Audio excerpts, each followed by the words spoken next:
Hare Krishna. Can you hear my voice? Am I audible? Is my voice audible?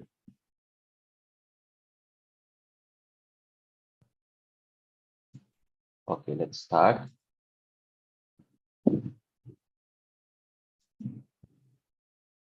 नमो विष्णुपदाय कृष्णप्रेष्ठाय भूतले श्रीमते भक्ति वेदांत स्वामिनिति नाम्ने नमस्ते सरस्वती देवे गौरवाणी प्रचारणे निर्विशेष शून्यवादी पाश्चात्य देशिता जय श्री कृष्ण चैतन्य प्रभु नित्यानंद श्री अद्वैत गदाधर शिवासादि गौर भक्त वृंदा हरे Krishna Krishna Krishna Hare Hare Hare Ram Ram Ram Hare Hare Hare Krishna.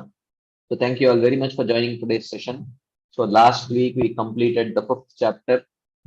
So in which there was this discussion about the stage of Jnana, how when by practicing Nishkama Karma Yoga nicely, when the heart becomes purified, when one comes to the stage of Jnana or Sannyas, Krishna says one can choose to be a Grihastha Sannyasi or a Karma Sannyasi. But of the two, Grihastha Sannyas is better, he says, because it is safer. That is what we saw. And then how by practice of Jnana Yoga one reaches the stage of and then he talks about how one should not see externally and see that, oh, he is still a grahastha coming his varnashram duties, therefore he cannot attain liberation. One should not think like that, because sannyas is internal, sannyas is not external. One should not see externally, one should start seeing internally. You know, what is that internal detachment that he has, internal purification he has. So whether one is a grihastha sannyasi or karma sannyasi, certainly he will attain perfection. And then towards the end of the chapter, Krishna described about the symptoms of a person who had reached that stage of perfection or the stage of Brahma Bhuta stage, or Sthita Pragya, stage of a Sthita Pragya or a Jivan Mukta. So he describes those symptoms. And then later towards the end of the chapter, in the last 3 verses, he introduces Ashtanga Yoga, because the same liberation can be attained by Ashtanga Yoga also. So towards the end of the chapter, he introduces the theme of Ashtanga Yoga, which he is going to elaborately discuss in the next chapter, 6th chapter. Right? So he says that that person keeping the sense objects outside, focusing the eyes between the brows, equalizing the prana and apana moving in the nostrils, and thus controlling the senses, mind, and intelligence, completely catered to liberation. Thus, freed from the desire, fear, and anger, is ever liberated. So he says that this liberation can be obtained by this kind of practice also, which is Ashtanga Yoga, right? So he introduces Ashtanga Yoga here. So as we saw, according to uh, Srila Vishwanath Chakravarti Thakur, uh, we discussed that after uh, Sakama Karma Yoga, when one purifies his heart by practicing Nishkama Karma Yoga, and then comes to the stage of Jnana, okay, he has 3 options. He has the option of, oh, shortage of space. He has the option of being a grihastha sannyasi, okay, or he has the option of being a karma sannyasi, okay. So this karma sannyasi has 2 types, okay. So one type is where there is a predominance of jnana yoga. Such a person is called a jnana yogi. or if there is a predominance of Ashtanga Yoga, he is called an Ashtanga Yogi. So according to Srila Vishwanath Chakravarti Thakur, the Karma Sannyasi was described in the Karma Sannyas was suggested in the 3rd chapter and 4th chapter. Okay. Or actually, Nishkama Karma Yoga was discussed in the 3rd chapter and 4th chapter. Then Karma Sannyas and Grahastha Sannyas were described in the 5th chapter. Now Ashtanga Yoga is going to be discussed in the 6th chapter. So he is introducing this Ashtanga Yoga in this last 3 verses of this 5th chapter only. He introduces this Ashtanga Yoga. So he says that Sri Vishwanath Chakravarti commenting on this purport, he said, the heart becomes purified by performance of Nishkama Karma Yoga offered to the Lord. This is the first stage. Then arises Jnana, whose subject is the soul. So this is the second stage. Then arises Bhakti for gaining knowledge of the Lord, or Paramatma. This is the third stage. Then by the appearance of the knowledge of the Lord, Paramatma realization, so one gains the realization of Brahman. So this is the fourth stage. So he reaches the Brahma Bhuta stage. So, so these are the 4 stages in which one gradually progresses on this path of Nishkama Karma Yoga and Jnana. Now, in 3 verses, the Lord speaks in abbreviated form what he will explain in the 6th chapter. So, whatever he is going to describe in the 6th chapter, in 3 verses, he mentions this in an abbreviated way. Okay, so he says that the process of Ashtanga Yoga, practiced after having purified the heart by Kama Karma Yoga, is shown to be superior to the process of Jnana Yoga for producing realization of Brahman. So that's what we saw. Okay, we have this here. So after Nishkama Karma Yoga, there are 3 options. Nishkama Karma Yoga type 2 or Grihastha Sannyas, and Jnana Yoga, which has a predominance of Jnana, or Ashtanga Yoga, which has a predominance of Yoga. Okay, so there are these 3 options which are available. Okay, so he is introduced. So till now, Grihastha Sannyas and Karma Sannyas have already been discussed, or Jnana Yoga has already been discussed. So now Ashtanga Yoga is introduced here. And this he is going to tell that this is better. He is going to show that this Ashtanga Yoga is superior to Jnana Yoga now. Okay. The word Sparshan stands for all the sense objects: sound, touch, form, taste, and smell. So externalizing these from the mind when they enter, that is withdrawing the mind from the sense objects, which is Pratyahara, one of the limbs of Ashtanga Yoga, and placing the eyes between the eyebrows with half closed eyes. The yogi should fix his glance between the brows in order to prevent both sleep and wandering eyes. Half closed eyes, because if it is fully closed, he may sleep. If it is fully open, the eyes will wander here and there, like that. So in this way, he is describing pranayama, pratyahara, and so on. So which is essentially introduction to Ashtanga Yoga. And finally, in the last verse of the 5th chapter, he says, Bhoktaram Yagyatapasam Sarvaloka Maheshwaram Suhridam Sarvabhutanam Gyatva Mam Shantim Vrichati. Knowing me as the object of worship of the Karmis and Jnanis, so Yagya book and Tapo book, Bhoktaram Yagyatapasam. Yagya is performed by the Karma Yogis, Tapasya is performed by the Jnana Yogis. So the benefactor of the performance of Yagya and Tapasya, knowing that to be Krishna, and also Sarvaloka Maheshwaram, and knowing that the object of worship of the yogis, which is Paramatma, is actually Krishna, and also the object of worship of the devotees. How do the devotees see the Lord? Suhridam Sarvabhutanam. They see the Supreme Lord as a friend of all living entities, giving instructions on bhakti. So one who understands this Understanding this, the Ashtanga Yogi attains liberation. So, because why this is mentioned? Because the Ashtanga Yogi in the initial stage, he has to perform karma, okay, for purification. Then he also has to perform some elements of jnana and some elements of yoga, and definitely his practice of limbs of bhakti also has to be there.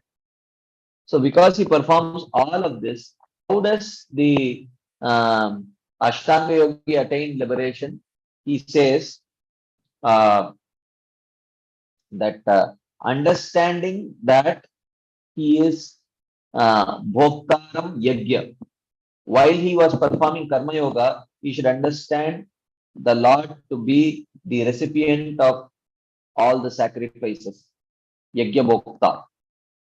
And then when he is practicing the limbs of Jnana, like tapasya, etc., he should understand that the Lord is the recipient of his tapasya, tapobhokta. And then when he is practicing yoga, he should understand that um, uh, Sarvaloka Maheshwaram, that Paramatma who is the Lord of this whole universe, that is Krishna. He should understand that. And when he is performing the limbs of bhakti, he should also additionally understand that the same Lord is Sarvaloka Maheshwaram, like that. So understanding this, sorry, he is Suhridam Sarvabhutanam, not Sarvaloka. Suhridam Sarvabhutanam. He is the loving friend of all the living entities. So when he understands this, he says the Ashtanga Yogi attains liberation. So here, Srila Vishwanath Chakravarti Thakur, if you remember, in the last session we discussed that how this verse explains that yogis act in this way by obtaining knowledge of Paramatma through bhakti, like the Jnanis, they also attain liberation. So he says, I am the guardian of Yajna, Bhoktaram Yajna of the Karma Yogis, and I am the guardian of austerities of the Jnana Yogis. Bhoktaram, Yajna, Tapasam. That means that I am the object of worship of the Karma Yogis and the Jnana Yogis. And I am the controller of all people, Sarvaloka Maheshwaram. And that is Paramatma, who is the object of worship, the Ashtanga Yogis. And I am the friend of all entities, which is I am the object of worship of the devotees. Right? So one cannot attain realization of me who am beyond the modes by Sattva Guna Jnana. Just by Sattva Guni Jnana, one cannot attain realization of Krishna. One can attain realization of Krishna only by bhakti, which is beyond the three modes. In the same way, the yogi, only by bhakti, which is beyond the modes, by realizing me as Paramatma, the object of his worship, he attains liberation. Okay. So, to conclude, Srila Vishwanath Chakravarti Thakur in one line says, this chapter explains that Jnani and the yogi, by Nishkama Karma Yoga, they attain liberation after realizing both Atma and Paramatma. So first they practice Nishkama Karma Yoga, and then subsequently they realize Atma and Paramatma through their respective practices, which should include the limb of bhakti. Then they attain liberation. That was the conclusion of this particular chapter. So this is where we ended our discussion last week. So today we are going to start the sixth chapter, which talks about Ashtanga Yoga. But before we start the chapter, if there are any quick discussion points, comments, questions based on what we discussed last week or whatever we have summarized today, we can take. Anything anyone would like to share as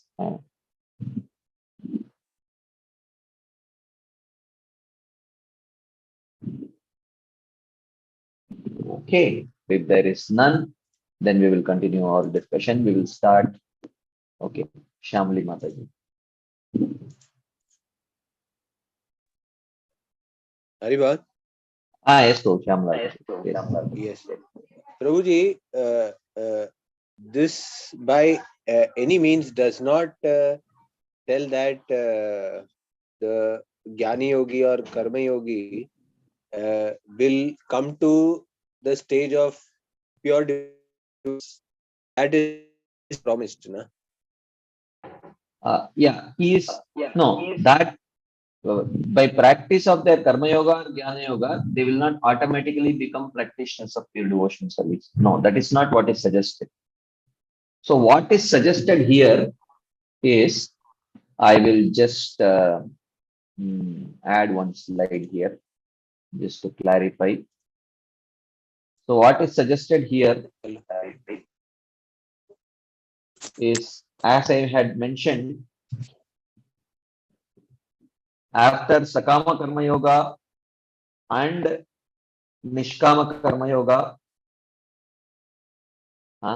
and then there is, either practice of Jnana Yoga or Ashtanga Yoga or, Grihastha Sannyas, which is Nishkama Karma Yoga type 2.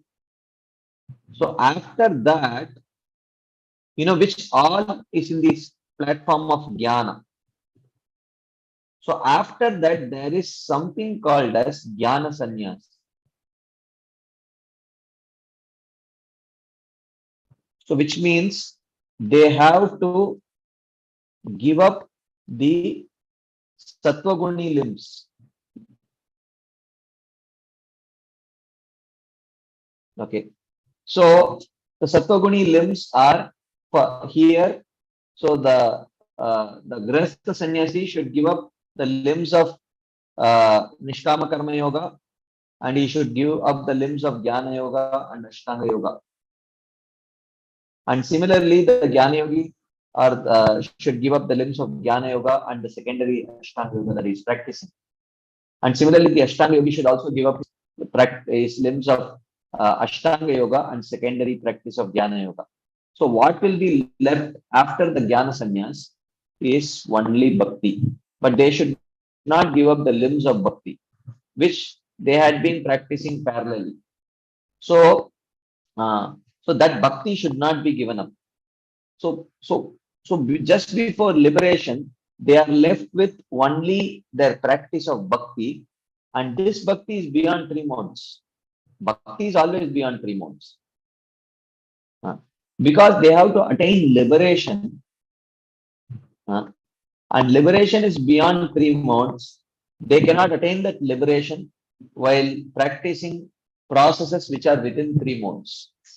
So Nishkama Karma Yoga or Jnana Yoga or Ashtanga Yoga, we are within the 3 modes. They are Sattva-guni.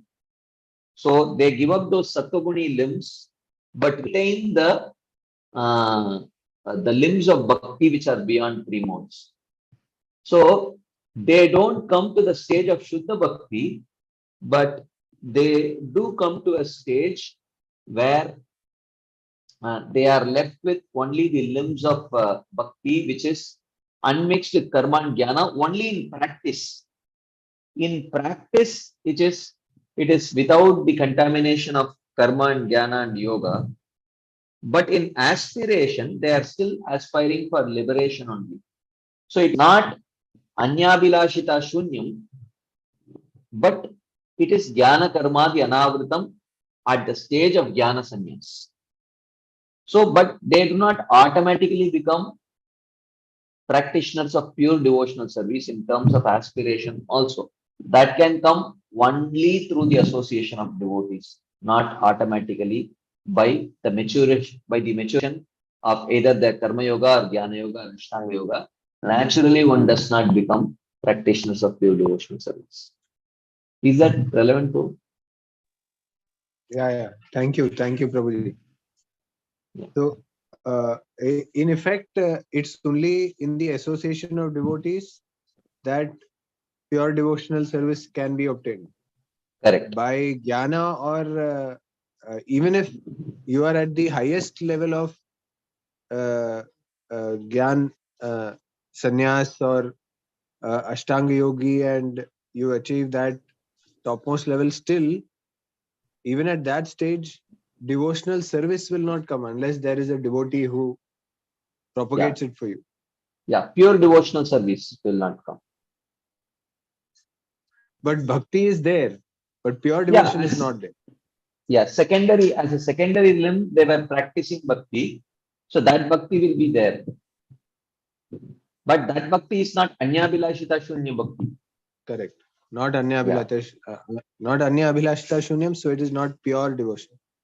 Yeah, it is not pure. Right. Right. Thank you, Prabhu. Hare Krishna. Archana Mataji. Hare Krishna, Prabhuji. Dandavat Pranam. Dandavat. Prabhuji, you said that first these Gyanis and Yogis, they first realize the self, then they realize the Paramatma. But Prabhuji, do they actually realize the difference between Atma and Paramatma? Are they able to realize these separately? Because Gyanis Yes, are yes. mostly impersonalists.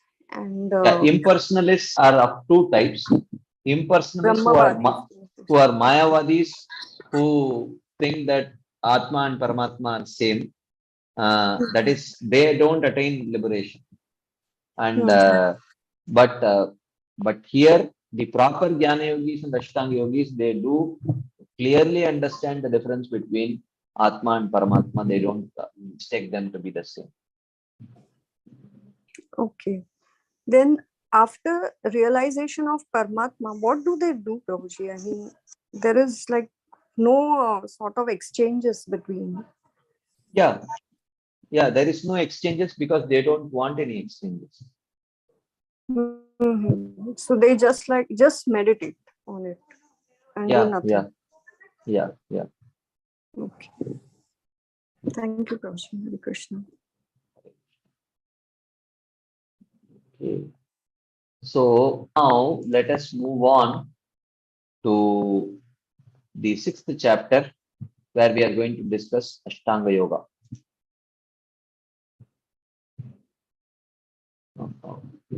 Just give me a second.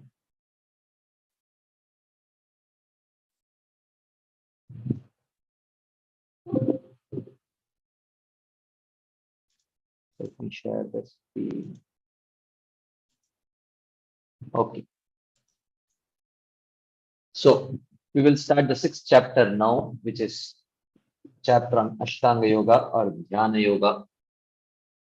So here Krishna starts the chapter without any prompt. So the last few chapters, Arjuna had been prompting Arjuna had been prompting Krishna to talk on a particular subject matter. But here already, Krishna has started speaking about Ashtanga Yoga. He introduced it in the last 3 verses of the chapter. So he is just continuing that discussion. So Krishna says, Anashrita karma phalam karyam karma karoti yah sasannyasi cha yogi cha na niragnir na chakriyah. So he says, Karyam karma karoti yah. He who performs his work out of duty. Anashritah karma phalam. While not seeking the results. Sa sannyasi cha yogi cha. He is a sannyasi and a yogi. Na niragnir na cha akriya. And not one who lights no fire and performs no work. Okay. So lights no fire refers to the karma rituals according to one's varna and ashrama, and performs no work. Work refers to occupational duties. Okay. So he says that he who performs his work out of duty, karyam karma karoti, while not seeking results. Okay. Anashrita karma phalam. He is a sannyasi and he is a yogi. Not one who lights no fire. So which means one who lights no fire and performs no work. He says that what essentially here Krishna is telling is that not that one who actually gives up the work and gives up the varnashram duties, not that he is not a sannyasi, but he says that is not that is not a reliable symptom of a sannyasi. A reliable symptom of a sannyasi is that he is absolutely unattached to the material fruits of that work. Not that one who has given up the given up varnashram duties, not that he is not a sannyasi. You may have karma sannyasis who have given up karma. But just giving up karma is not a symptom of being a sannyasi. One should have internal detachment. So here what Krishna is telling, the reliable symptom of a sannyasi or a yogi is internal detachment. It is not whether he performs his varnashram duties or not. That is not a reliable symptom. Right? That is what he is telling. So, real symptom of a sannyasi or a yogi is internal detachment and not external giving up of duties. That is what he says. So external giving up of duties is not necessarily a reliable symptom of either sannyas or yoga. But the real symptom is internal detachment from the fruits. Okay. Internal detachment from the fruits or material fruits. So here, Srila Vishwanath Chakravarti says, in the 6th chapter, the method of controlling the fickle mind achieved by the yogi who has controlled the senses through the process of Ashtanga Yoga is described. So, in the 6th chapter, what is described? The method of controlling the fickle mind. Okay, this is one of the topics that is described by Ashtanga Yoga. In commencing the practice of Ashtanga Yoga, one should not suddenly give up Nishkama Karma Yoga, which purifies the heart. Okay, this is the point that is telling. So, therefore, in the beginning of Ashtanga Yoga, do not suddenly give up Nishkama Karma Yoga. Okay, which purifies the heart. He who performs actions prescribed by the scriptures as inescapable duty, karyam karma, without expectation of results, anashrita karma phalam. He is called a sannyasi since he renounces the results of his action. Okay. So therefore, later Krishna will tell 1 or 2 verses later that that what is that? Adurukshor muner yogam karma karanam uchyate yoga rudasya tasyeva shama karanam uchyate. In the beginning stages of Ashtanga Yoga, karma should not be given up. Karma should be practiced because that karma is the means of purification of heart. And if the heart is not sufficiently purified, he should not prematurely give up karma. So in order to make this point clear, okay, you may have inclination to perform Ashtanga Yoga. No one is stopping you from performing Ashtanga Yoga, but you don't have to give up your Varnashram duties because till your heart gets purified, you cannot give up your Varnashram duties because means of purification of the heart, which is very critical for you to help in your Ashtanga Yogic meditation or Dhyana Yoga is That purification of heart can be accomplished only by practicing of varnashram duties. So therefore, don't be eager to give up your varnashram duties. That's what Krishna is telling here. So he says, he is called a yogi because his mind does not dwell on the enjoyment of the objects of the senses. Okay. So you should not think, I want to be a yogi. I don't want to be a karmi. So why should I perform my varnashram duties? He says, yogi or karmi does not, it is not defined by what you externally do, but what is your internal state. That is what he says. Anashrita karma phalam kam karma karoti yaha sa sannyasi cha yogi cha na niragnir na chakriya. Don't have a superficial understanding of yoga. Don't just immediately try to give up your varnashrama duties. Okay. First, see if you have internal detachment. If you don't have internal detachment, the means of getting that internal detachment is practice of Nishkama Karma. So, as a preliminary step of Ashtanga Yoga, you practice Nishkama Karma Yoga. That's what he says. He says, a person who merely renounces actions such as fire sacrifice is not called a sannyas, nor is one who merely half closes his eyes without external bodily activity is called a yogi. These are external things. Then he says, Yam sanyasamiti prahur yogam tam vidhi pandava nahi asanyasya sankalo yogi bhavati kaschana. So he says, O Pandava, O Arjuna, Yam sanyasamiti prahur yogam tam vidhi pandava. Know that the meaning of sannyas is the same as the meaning of yoga. Asanyasta sankalpo nahi yogi bhavati kaschana.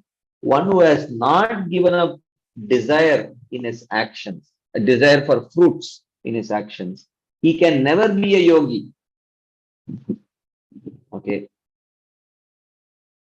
So that's what he says. If you want to be a real Ashta yogi, you should be free of desires for fruits of action. Okay. And to reach this stage, you have to practice Nishkama Karma Yoga and purify your heart. Otherwise, it is not possible. So therefore, he says, Yam sannyasam iti prahur yogam tam vidhi pandava. Nahi asanyasta sankalpo yogi bhavati kasam. So one who has not given up desire in his actions is never a yogi. Therefore, understand that the same qualifications needed for practicing either grihastha sannyas or karma sannyas is the qualification to practice yoga, which is freedom from the desire to enjoy the material fruits of one's karma. So here, Srila Krishna Jagadagu says, sannyas means to know the results of one's actions. Yoga means to have a mind which is not agitated by the desire to enjoy sunsets. Therefore, it should be understood that both words mean the same, because you cannot focus your mind on meditation if your mind is agitated by desire to sense objects. And giving up the desire to enjoy sense objects is actually sannyas. So therefore, sannyas and yoga are the same. It is not different. That is what he is telling. So he says, he who has not given up the desire to enjoy sense objects is not called a yogi because he will not be able to focus his mind on the object of meditation. That is why even in the path of bhakti, smaranam is not easy. Smaranam is possible only when there is significant anartha nivritti within the heart. If that significant anartha nivritti is not there, smaranam is very difficult. Therefore, in the initial stages, Shravanam and Kirtanam are very much recommended and not Smaranam. because Smaranam is very difficult in early stages. So, unless the heart is sufficiently purified of material vasanas and material desires, it is not possible to meditate or remember Krishna, his times, etc. So therefore, Smaranam is not recommended. Smaranatmika Bhakti is not recommended in the early stages of one's practice of devotional service. So similarly here for the yogi also he says, you cannot actually practice yoga or meditation unless your heart's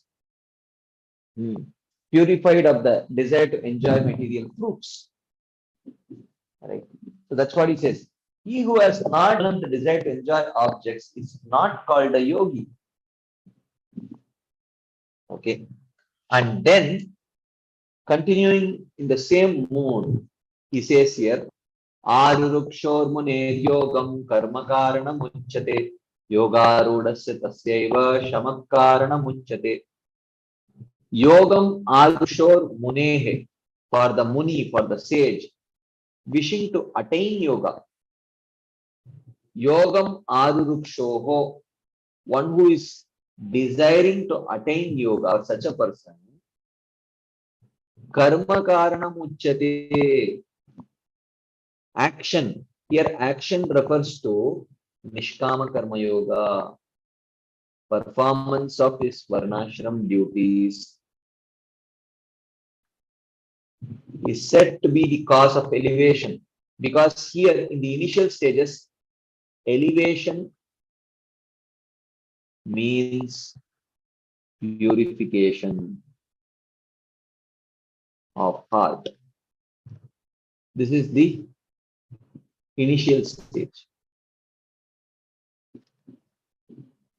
Okay. So in the initial stages, when the when the heart is made ready to actually meditate. So when can the mind or the heart meditate on Paramatma? Only when there is no distraction from material desires. So Adurukshor Muner Yogam Karma Karanam Uchate. For the sage wishing to attain yoga, karma is said to be the cause of elevation. He has to practice Nishkama Karma Yoga. But yoga rudasya. But if he has reached the stage of yoga ruda means he is now ruda means his purified heart. Okay. So then tasya eva shamaha, cessation of that same action is said to be the cause of maintaining that state. So if he has reached the stage of yoga ruda, then this process of grihastha sannyas is not very favorable in the path of Ashtanga Yoga. Because in the path of Ashtanga Yoga, you cannot be in the middle of your meditation. You cannot actually stop in between, go and do your duties, come back, continue the meditation. That is not very favorable. So in the path of jnana, grihastha sannyas is acceptable. But in the path of yoga, this kind of grihastha sannyas is not so favorable. But in the initial stages, still the heart becomes purified. Nishkama karma has to be practiced. So that is why he says, Arurukshor Muner Yogam Karma Karana Muchate. In the initial stages of yoga, when the heart is not yet purified, along with the practice of Yama, Niyama, etc., one should also practice Nishkama Karma Yoga. But when the heart becomes purified, after that one should give up his Nishkama Karma Yoga, because while he is coming dharana, dhyana, samadhi, meditating on the Paramatma within, so at that time he cannot in between get up and go and perform his duties, come back and continue meditation. So this kind of this is not possible in yoga. So in the early stages, still the purification of heart one can remain a grihastha, can actually one should perform one's prescribed varnashram duties, but till his heart is pure. Once the heart becomes purified, then he should give up uh, his ashrama, he should give up grihastha ashrama, and he should give up his practice of varnashram occupations, all of that, rituals, occupations, everything he has to give up. So that's what he says. In the beginning stage, the means of attaining elevation is karma.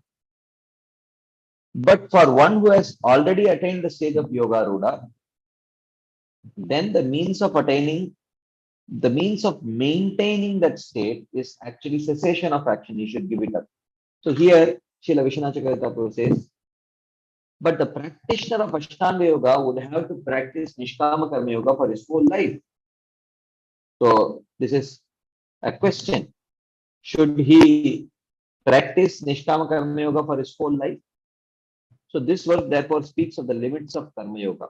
He says, the practitioner of yoga designed to rise to the stage of steady meditation produces its elevation by prescribed action karma because that purifies his heart. So in the initial stage, to purify his heart forms his karma.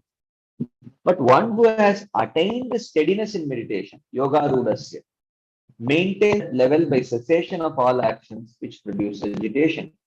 In other words, the aspirant of steady meditation does not have complete purity of heart. In the beginning stage, one who is aspiring to steadily meditate, he does not have purity of heart. That is why he should practice karma. But when he reaches that steady state, then he should give it up. He should cease all the actions. Okay. So there is one more verse in this section. We will complete that section and then we will for some discussion points. Then Krishna says, Yada hinendriyarteshu na karma swanushajjate sarva sankalpa sanyasi yoga rudastadochyate. Yada hi na anushajjate, when a person has absolutely no attachment, indriyarteshu karmasu, when a person has absolutely no attachment to the sense objects or to actions to attain them. So when there is absolutely no desire to enjoy the sense objects, so when there is no attachment to sense objects and there is no attachment to karma. Okay. Action to attain those sense objects. Sarva sankalpa sannyasi. In this he has absolutely no desires. Okay. So then he is said to reach the stage of yoga ruda. Aruda stage. The advanced stage of yoga where he is fit to give up. So this is the stage of yoga ruda. Yoga ruda sadochyate. So when there is absolutely no attachment either to the fruit or the action itself to attain that fruit. So then in this way, such a person who is free of all kinds of desires, he is now ready to practice yoga ruda. So at this stage, he can give up his karma. So here, Srila Vishwanath Chakravarti Thakur says, this verse speaks of the characteristics of the person who has attained steady meditation, yoga ruda. One who has a completely pure heart. He is not attached either to the subjects such as sound, nor to actions for attaining enjoyment of the objects of the senses. It is karmasu. Like that. Any quick discussion points, comments, questions, anything anyone would like to share as add? It's Shamlal Prabhu. Yeah, Hare Krishna Prabhuji. Yes, ma'am. Yeah, I wanted to ask about the Smaranatmika Bhakti that you mentioned earlier, that you said that Smaranam as a limb can be practiced only after purification of the heart happens. Reasonable Uh, purification. okay. No, but we have also been taught that Smaranam means, planning for services and meditating on organizing, whatever services need to be done, or whatever preaching activities need to be done, or whatever projects that are there in the service of Guru. So Yeah, that Smaranam is, yeah. yeah, that is easy. That kind of smaranam is easy because that is smaranam little on the external level. Uh, but when there is smaranam of the name of God, smaranam of the form of the Lord, those kind of smaranam, um, does that needs very pure desire, because certain kind of service that we do, we may also be dovetailing our material properties there.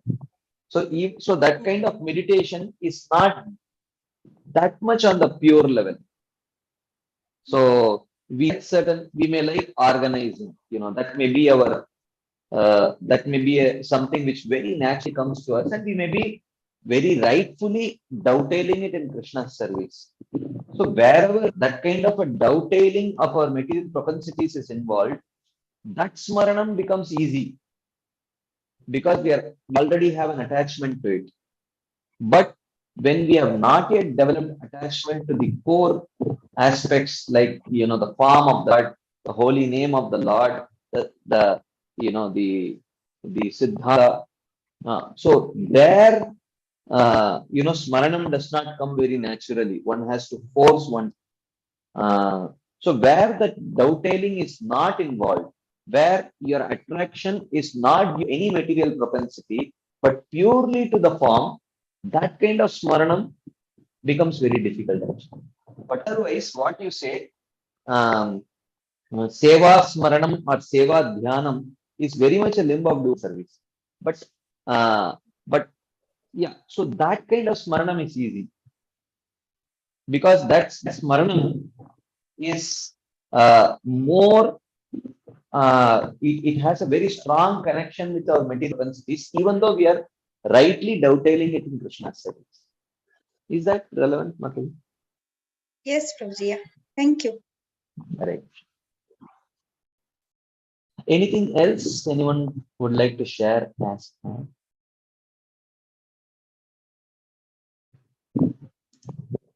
there is something in the chat box. Okay, Navdeep Chandrababu asks, Yogaruda comes in which stage of Ashtanga Yoga? So even though this is not very explicitly said, but there is very strong implicit indication that it starts from the level of dharana, where the meditation on the form starts. So that is my understanding, but I may be wrong here also because it is not so explicitated. So because pratyahara indicates an explicit effort to pull the senses away from the sense objects. So, which means there might still be some contamination there. But at the stage of dharana, one is able to meditate on the form of the Lord. So, understanding is where I may be wrong because it is not so explicitly mentioned, but definitely from my inference, I can tell that Yoga Ruda must start most likely at the stage of dharana. That is my understanding. So, there is another question in the chat box. So, this also means that one should be healthy and not have any health issues for the whole life for practicing Ashtanga Yoga. Otherwise, there will be break in meditation. Okay, this is a interesting question. Uh, well, when one becomes completely purified in his heart, has no material aspirations, then because our inability to tolerate material problems is directly proportional to our material attachment. The more the more we are attached materially, the less we have tolerance, the lesser is our ability to tolerate material disturbances, including health issues.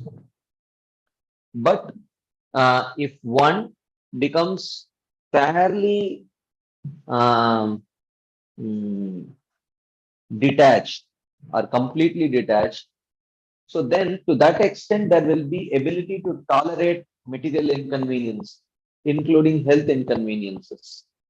So yes, to some extent I would say, yeah, if someone is completely debilitated, will they be able to do dharana, dhyana, samadhi? Maybe possible, but certainly one should. So it is. I would say at that stage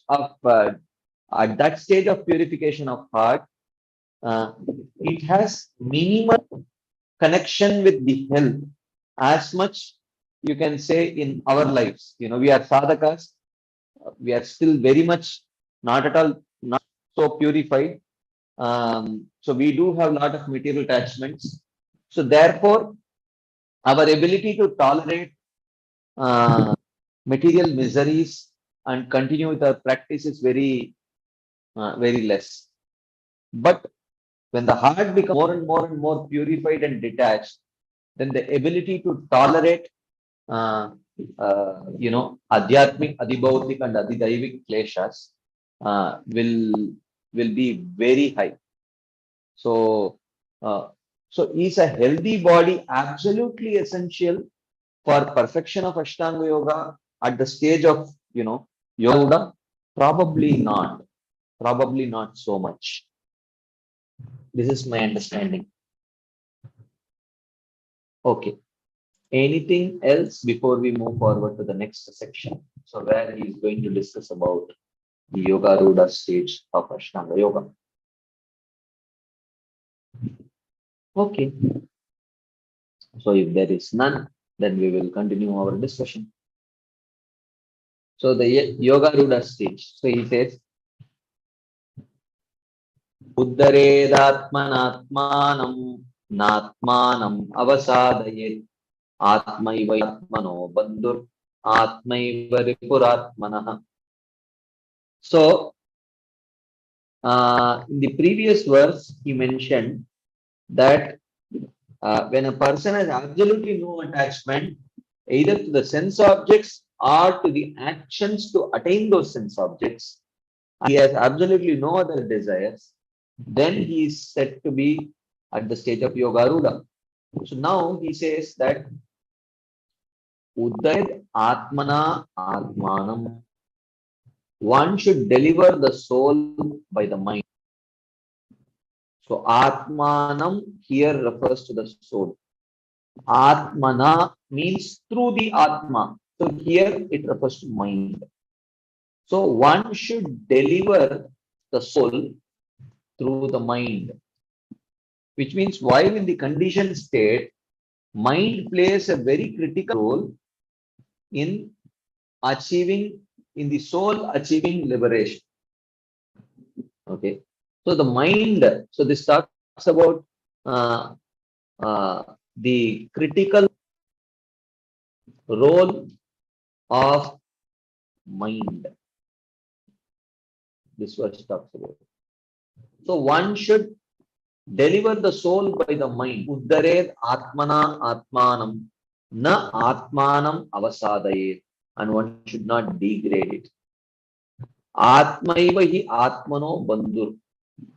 Atma eva. Mind only. Atmano bandhu, the friend of the soul. Here, the second Atma is soul. Atma eva ripur atmanaha. Ripuhu is enemy. Atmayeva Ripuratmanaha, and mind is the enemy of the soul also. So mind is the friend of the soul and mind is the enemy of the soul. Atma eva atmano bandhu, atma eva ripuratmanaha. Okay. So here, Srila Vishwanath Chakravarti Thakur says,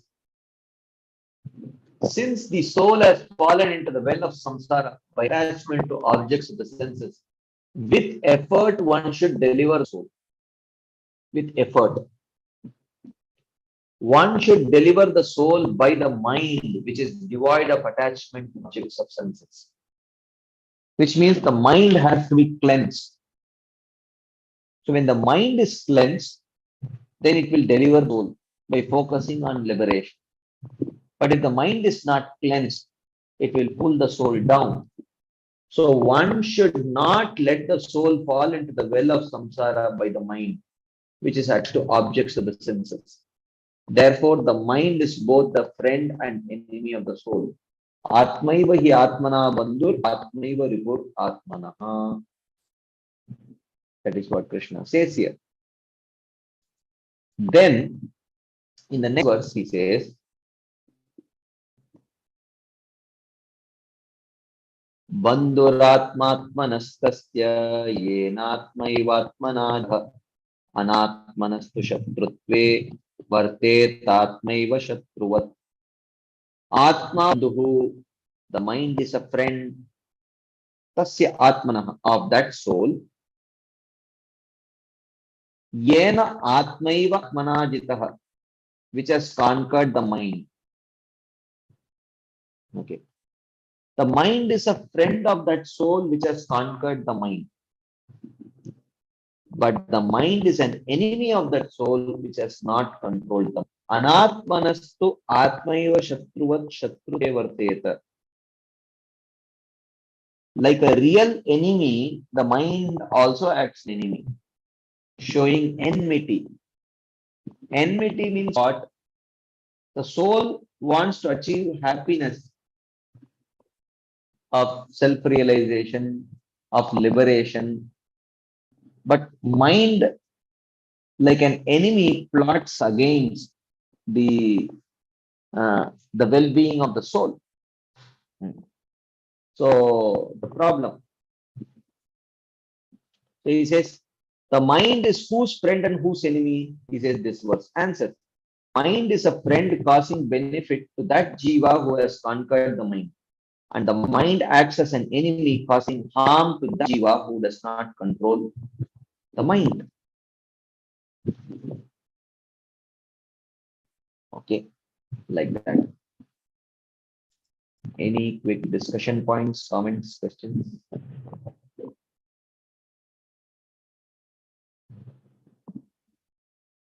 Okay. If there is none, then we will continue our discussion. Then Krishna continues.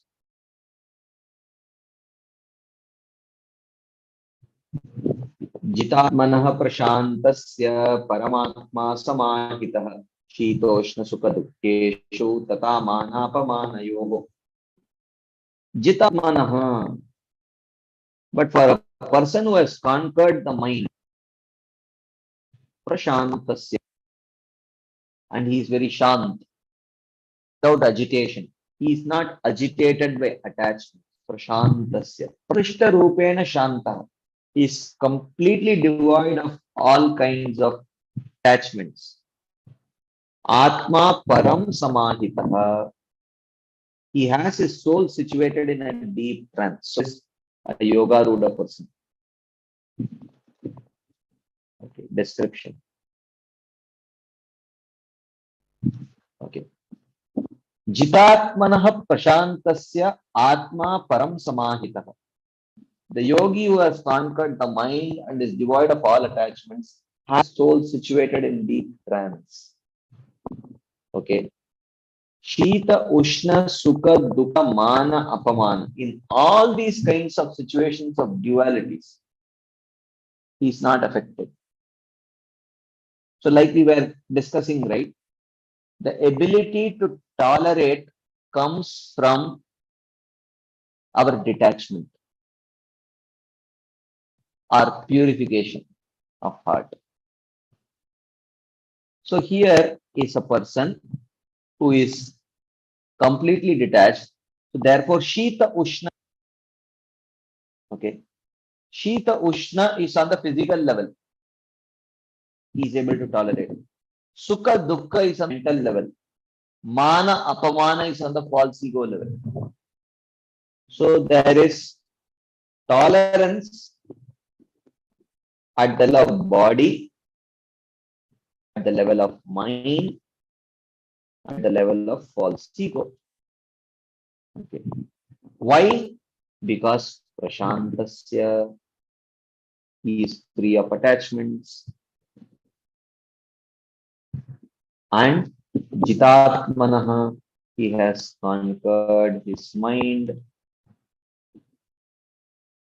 Therefore, Atma Param Samahita. Therefore, he is able to situate his soul in trance and in meditate on the Atma.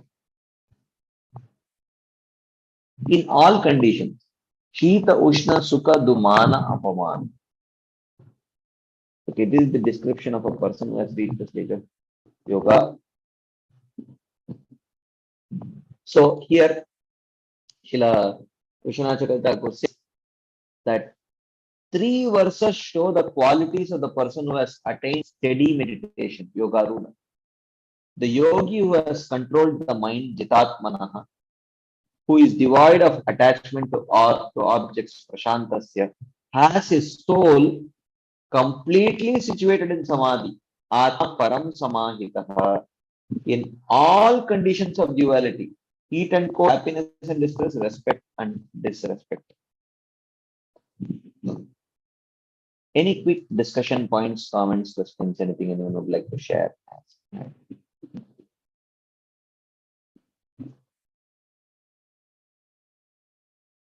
Okay, if there's none, then we will continue our discussion.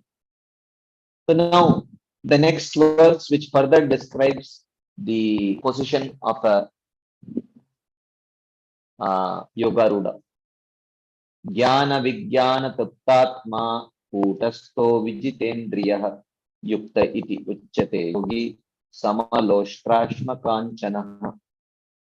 Jnana Vijnana Tattatma. He who is satisfied by scriptural teachings and realization. Okay, there is one hand up. Yes, Nirmal Chandra Prabhu. Hare Krishna Prabhu. Yes, Prabhu.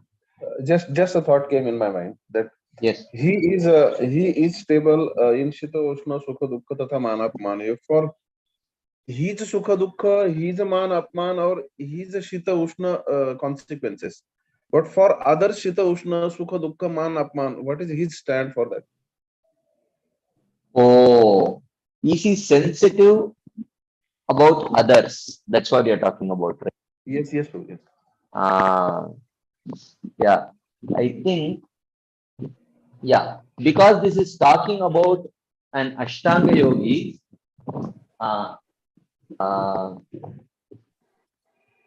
generally these stages of perfection are, when such states are described, it is mentioned that they, even though they have transcended their conditioning, but they do remember their conditioning like a bad dream, like a dream. They have memory of it. So similarly, they will. So now they have seen that. Oh, now I have woken up from the dream. So I was identifying with my body. I was getting disturbed due to Shita, Ushna, Mana, Apamana, and Sukha, Dukkha of my identification with my body.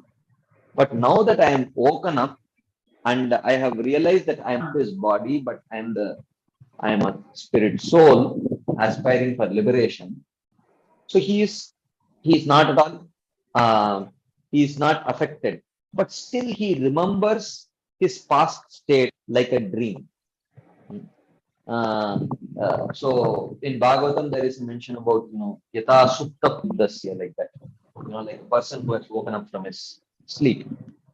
So, therefore, when he sees others acting on the body platform, he certainly understands that, oh, I have woken up, he is yet to wake up. So that empathy is there. So they are not completely, in one sense, insensitive. Okay. Do they take some action, or they are just? Yeah, do they take some action?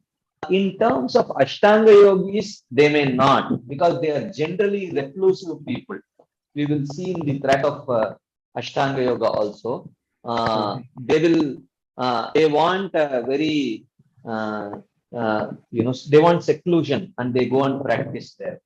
So even though the ability to feel that empathy towards suffering souls is there, because that quality will also be mentioned, but actively they are not so engaged. But when it comes to bhakti yogis, with progress on the path of bhakti, symptoms are Ishvare prema, tad adineshu maitri, visheshu kripa, and vishatsu upeksha. So parallelly, as a bhakti grows in devotion, there is Ishvare prema. When he comes closer and closer to Krishna in love, there is also tad adineshu maitri, a feeling of strong friendship with the devotees, with the other devotees, a feeling of strong sense of dependence, friendly dependence on the devotees. That is there. And there is Valisheshu Kripa. When he sees entities which have not taken up to the process of devotional service, he feels very, very distressed, and he wants to somehow help them come to the path of bhakti. And Dvishatsu Upeksha. He wants to stay away from those who are inimical towards bhakti. So he does not want to go and speak about bhakti to them, because he understands that by speaking they will become all the more inimical and go away from Krishna, like that. So devotees, this is a more active feeling in the devotees. They are not so reclusive. While Ashtanga yogis do feel some empathy, but their practice itself is a very reclusive practice, so they stay away from other people. But devotees are very much amidst other people, so there is they actively are engaged in expressing that empathy by helping people more actively. Okay, bro. Thank you. Okay, so we will, if there are no further discussion points, we will continue our discussion. So we were discussing Jnana Vijnana Triptatma Kutastho Vijitendriyah Yukta iti Ucha Yogi Sama Loshtrashma Kanchana. So he says that Jnana Vijnana Triptatma, he who is satisfied by scriptural teachings and realization. Kutastha, who is pervaded by one nature. Okay. So that is Kutastha. But otherwise, in normal circumstances, a conditioned soul, there is constant competition between the modes. Rajasattvam tamaschaiva, tamasattvam rajasattvam. There is a constant competition between the modes. Sometimes it is sattva-guna, sometimes it is rajoguna, sometimes it is tamoguna, which is completely consuming that person. So, but a person who has reached the stage of yoga rudha, because he has subdued the lower gunas, therefore he can afford to be of one nature, kutastha. There is no part of that change. And Vijitendriya is completely in control of the senses. Okay, is further description of Yogaruda stage. Okay, so Kutasto Vijitendriya Sama Loshtra Ashma Kanchana, and he considers a lump of earth, stone, and gold as the same. Right? Yukta iti uchate yogi. Such a person is called a yogi. So, earth, stone, and gold as the same. So, this indicates lack of attachment. So, it's given through an example. The lack of attachment is given through example. Okay. He sees earth, stone, and gold as the same. Jnana Vijnana Truttama Kutasto Vijitendriya Yukta iti uchate yogi Samaloshtrashma Kanchanaha. Like that. So he is completely satisfied by the scriptural teachings and realization, and he is pervaded by one nature, and he is completely in control of his senses, and he considers earth, stone, and gold as the same. It's called a yogi. So now, Srila Vishwanath Chakravarti commenting on this, he says, he is devoid of desires, being satisfied by knowledge attained by teachings and realization, jnana and vijnana. He remains situated in one nature at all times. Kutastaha. Note, there is a footnote by His Holiness Bhanuswami Maharaj. He does not change but remains fixed in Atma. Yastu Atmaratireva Syat Atma Tuttasmanava Atmanyeva hi santushtasya karyam na vidyate. Like that. Since he has no attraction for any object, he sees as equal a lump of dirt, rock, and gold. So this does not mean that he has lost distinction. This does not mean that he has lost discrimination or the ability to see the difference. What it means is that in terms of utility, he sees them as equal. There is utility. Okay. So gold is no longer, it has more utility for him because he has lost attachment. Not that he has lost the ability to see the difference between gold and stone. That does not, it's not what it means. What it means is that for him, gold becomes as valuable as stone because, like for example, for someone who has absolutely no interest in sports, someone who has no interest in sports, you ask him, oh, I have 2 tickets, one for an India-Pakistan cricket match, and another for Argentina versus Brazil football match. Which ticket would you want? So he will say, invalid chin. दोनों एक ही है मेरे लिए, कुछ दोनों नहीं चाहिए. मतलब दोनों एक ही है मतलब क्या है? Is it that he does not know the difference between India and Pakistan? Is it that he does not know the difference between cricket and football? No, he knows all of that. But for him, because he lacks interest in that, because he is Atma Rati, his Rati is towards Atma.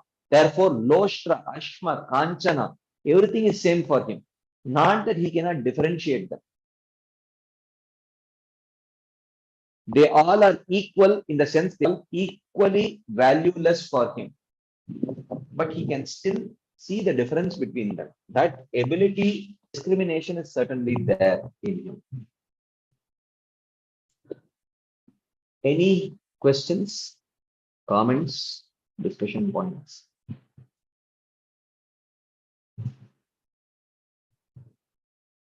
Okay. If there is none, we will continue. Shamli Mataji. Yes. Haribol, Dandavat Prabhuji.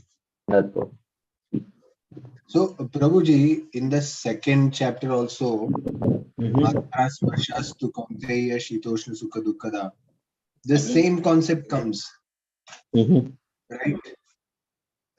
But there it is like for the beginner, na, that he has Yeah. to tolerate, and but here it is a yogi who has achieved a certain Level of matlab, perfection. yeah, he's a self-realized yogi, no, this Correct. person. Correct. Yeah. Yeah. मतलब beginner के लिए भी और So final level the difference is that, let's say at your home, you have no interest in sports, but Vishwanath is very much attached to sports, let's say, for example. Okay.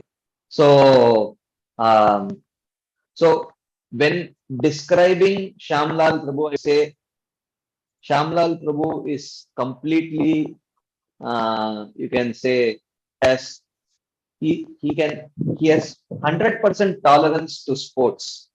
On one side, cricket World Cup may be going on another side, a soccer World Cup, but he is totally tolerant. So that is a description.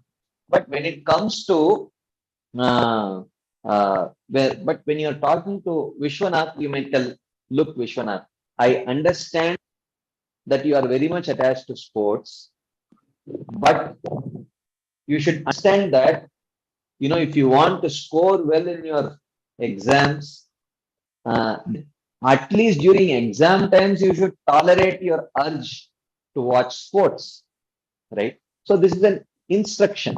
So for a sadhaka like Arjuna in that particular state, Krishna is telling, look at the higher goal. Look at what the aspiration that you are wishing to attain. So considering that aspiration, you you should tolerate. So it's not immediately Arjuna will develop that level of tolerance. So like a perfected self-realized personality. But Krishna is telling, understanding that uh, the nature of things. Uh, Matra sparshastu kaunteya shitoshna sukha agama apayino anityaha tam stitiksha soka. So understanding the nature of things, you develop some tolerance. So it's not Arjuna is expected to immediately, exhibit the level of tolerance that is seen in a Sthita Pragya. But Krishna is just giving him some reasons to to consider, to help him tolerate, actually. Because sometimes when we understand that this is the nature of things, uh, so uh, so that helps us that gives us some ability to tolerate. So like you can that it is natural, um, that everyone gets old, they'll have to pass away sometime. So it's not that immediately you will stop crying and exhibit complete tolerance, but at least some kind of that philosophical understanding gives at least some ability to tolerate. So that's only that much is Krishna expecting from Arjuna there at that stage of Bhagita. So he's giving, tolerate, just don't become too emotional. Just understand. This is the nature of material. Material reality is such that, like that. Whether it is material suffering or material happiness, it has a beginning and it has an end. No material suffering or material happiness remains eternally.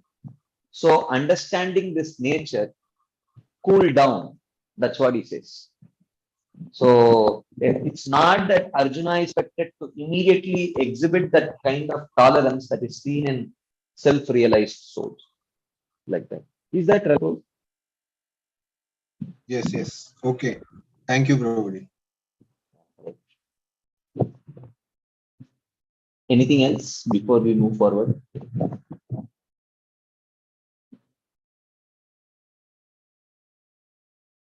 Okay, let's continue then. Then, in the next verse, Krishna says, Suhrinmitraryudasina madhyastadveshya bandhushu sadhushvapi cha papeshu samabuddhishyate. So, even amongst in the Yoga Ruda stage, there is gradation. Even better than a person who sees equally Loshtra, Ashma, and Kanchana, a stone, earth, and gold. Even better than that is a person, Vishishyate. He is better who sees Suhrit, Mitra, Ari, Udasina, Madhyastha, Dveshya, Bandhushu, Sadhushu, Apicha, Papeshu, Samabuddhihi. So, even better is a person who sees the natural well-wisher, the friend, the neutral person, the mediator, the enemy, and the relative, and the sinner and pious person as the same. He is even better. He has developed even more detachment and absorption in actually, you can say, Atma or liberation. Okay. So he says,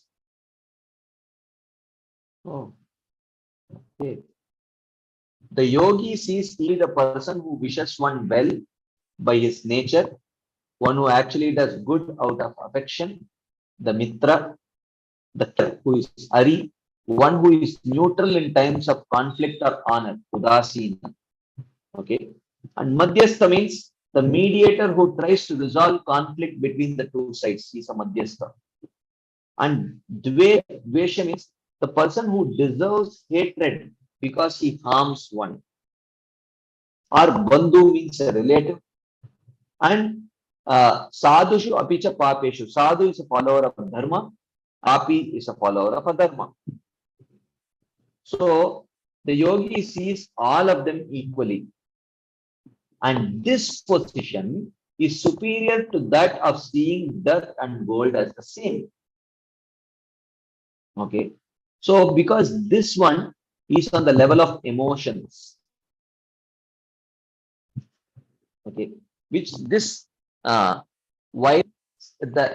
while seeing dirt and gold as the same indicates actually, you know, a particular level of material detachment, but the level of detachment that is described in this verse, because these personalities evoke different kinds of emotions, some very strongly positive emotions, some very strongly negative emotions.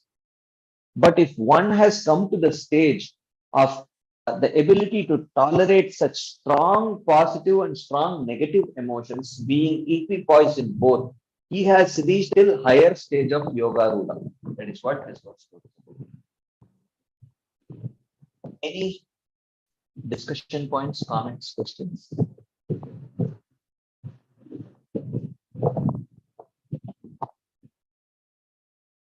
Okay, so if there is none, then we will pause here.